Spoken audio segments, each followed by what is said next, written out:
Okay, the energies of the second half of the year are the crops have been planted and it's time to tend to the harvest.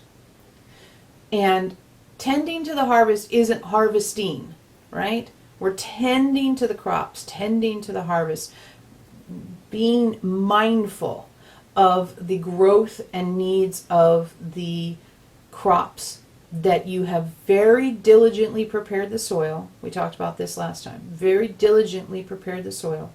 Very diligently planted your crops.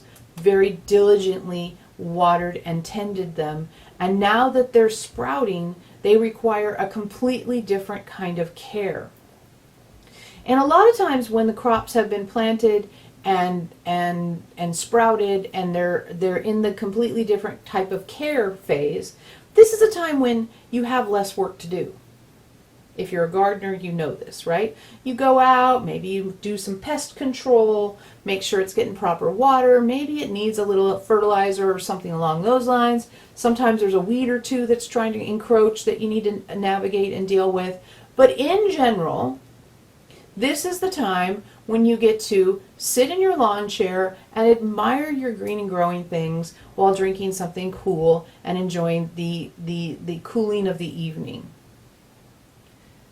Until like harvest time starts, and then harvest and canning and all that kicks in, and that's a different kind of labor, right? And we're not even sure that our analogy will hold through harvest time, but right now the analogy of you tended to the soil, right?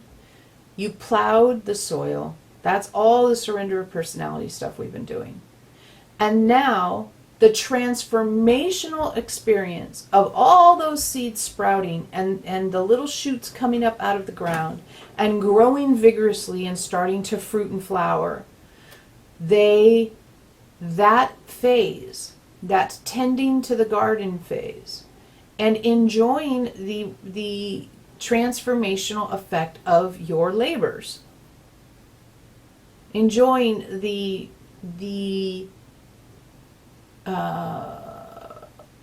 nutrition, both if you're a gardener, like some things come in, radishes, they come in early. You can start eating those pretty soon, you're right. And as things start to mature and be available to you, you get to enjoy the greenery and the growth and the flowers and the birds and all kinds of insects that are attracted, as well as starting to harvest as things become ripe.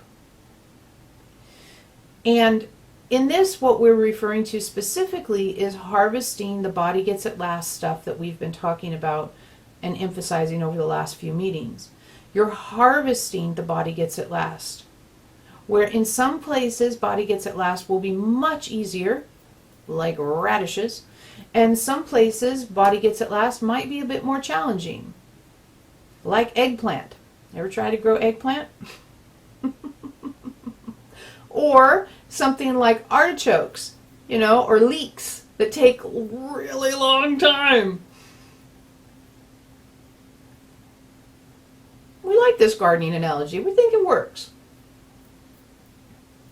You're in a period of maturation, maturing of the effort you have put in a transformed way.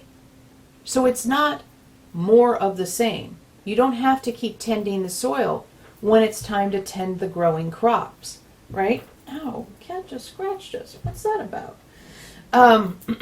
Okay, fine. We're not going to touch you because you keep scratching us. You're not needing to mature or tend to the soil.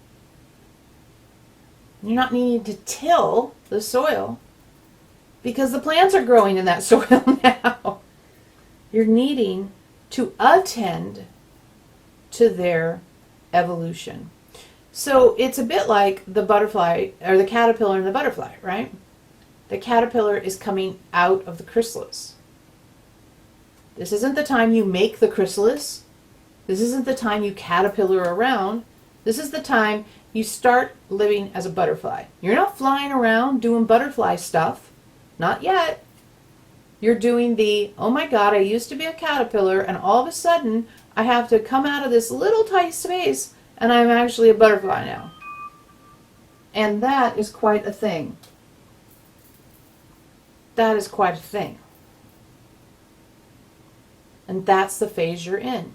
That's this next at least 3 to 4 months, maybe 6 months. We don't know. We'll see.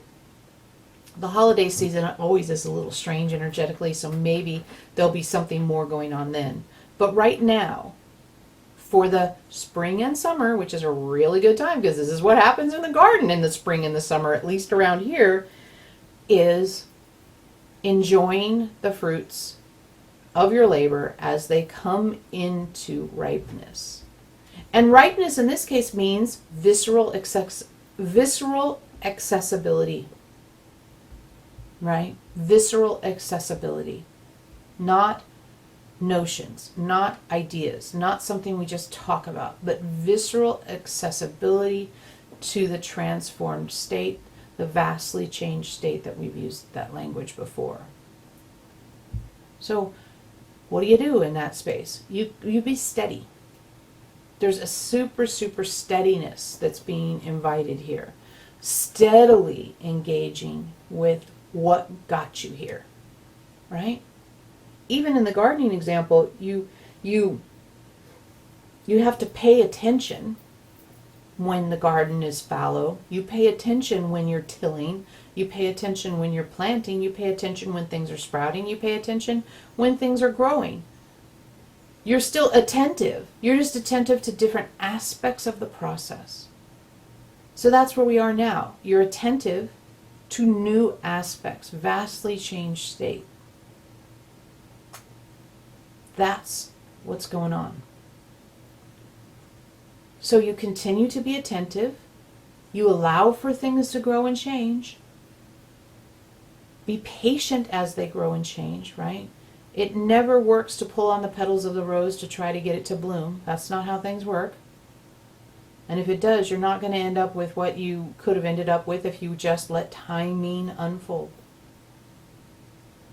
Allowing things to reveal, allowing things to be discovered, and attending to the new that is here.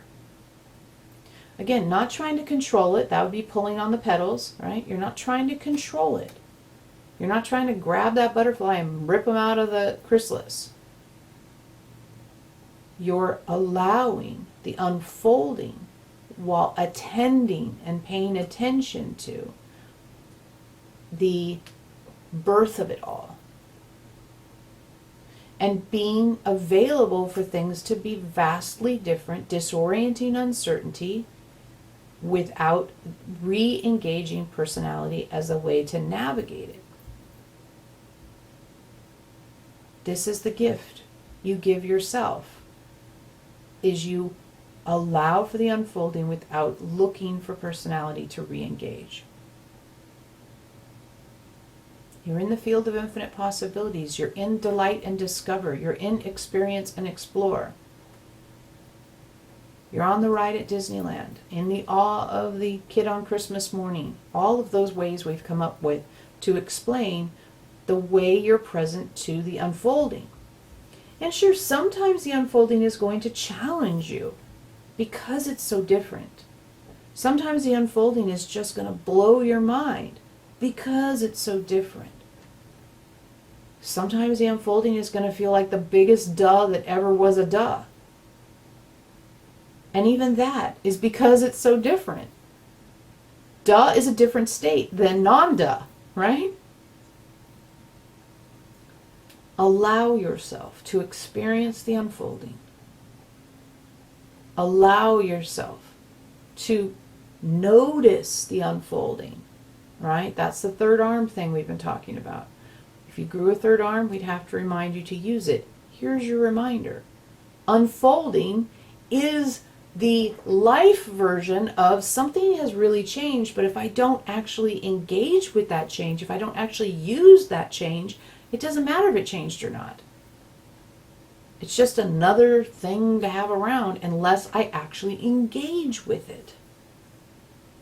That's where you are.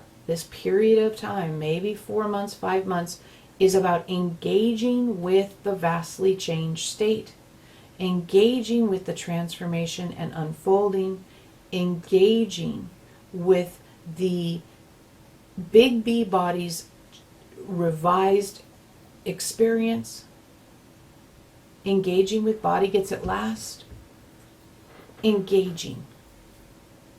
That's what we're doing. Not controlling, not predicting, not forcing, not pushing, engaging, meaning being present to the reality of the unfolding, being present to it. Paying attention to notice it.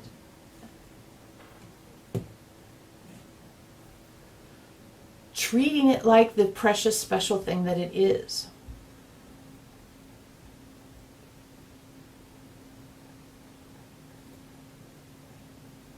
Harvesting what you have spent years preparing.